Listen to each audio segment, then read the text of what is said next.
What is up, Flashes? Mr. Puckett here. Just want to check in with you as we finish up our observation monologues this week. A couple things I want to remind you of, a few things I want to show you as you work to get this done.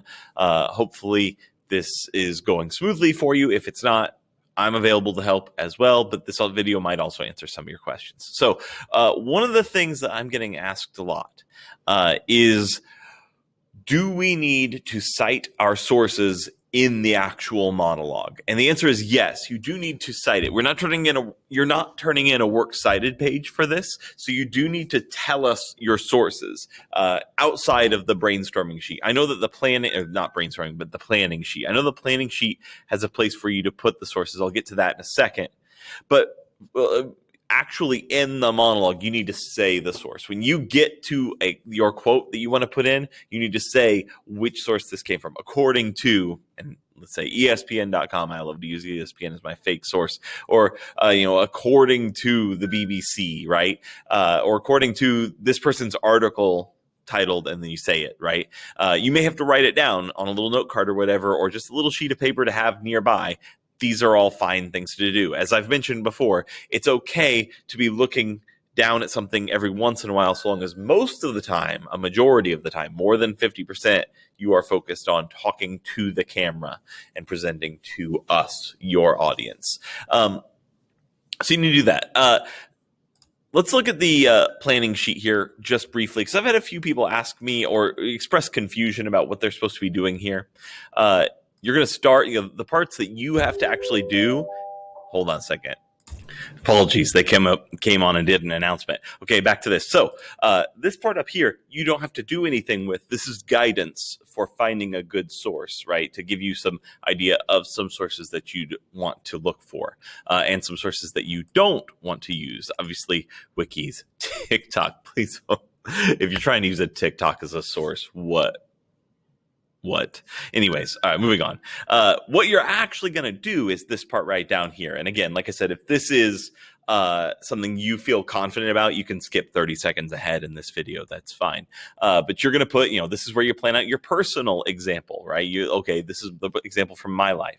Here's where you plan out your historical example. And for this one, this is what you need two sources for. There's a place for you to post the link to your source right here, and for you to take some notes from the source, and for you to put down a direct quote. You do need a direct quote in this. I have a place for you to write two direct quotes down. Really, you just need one direct quote from the actual source, and then the other needs to just provide information for your speech. When that information comes up, still cite it though. Still mention where it came from.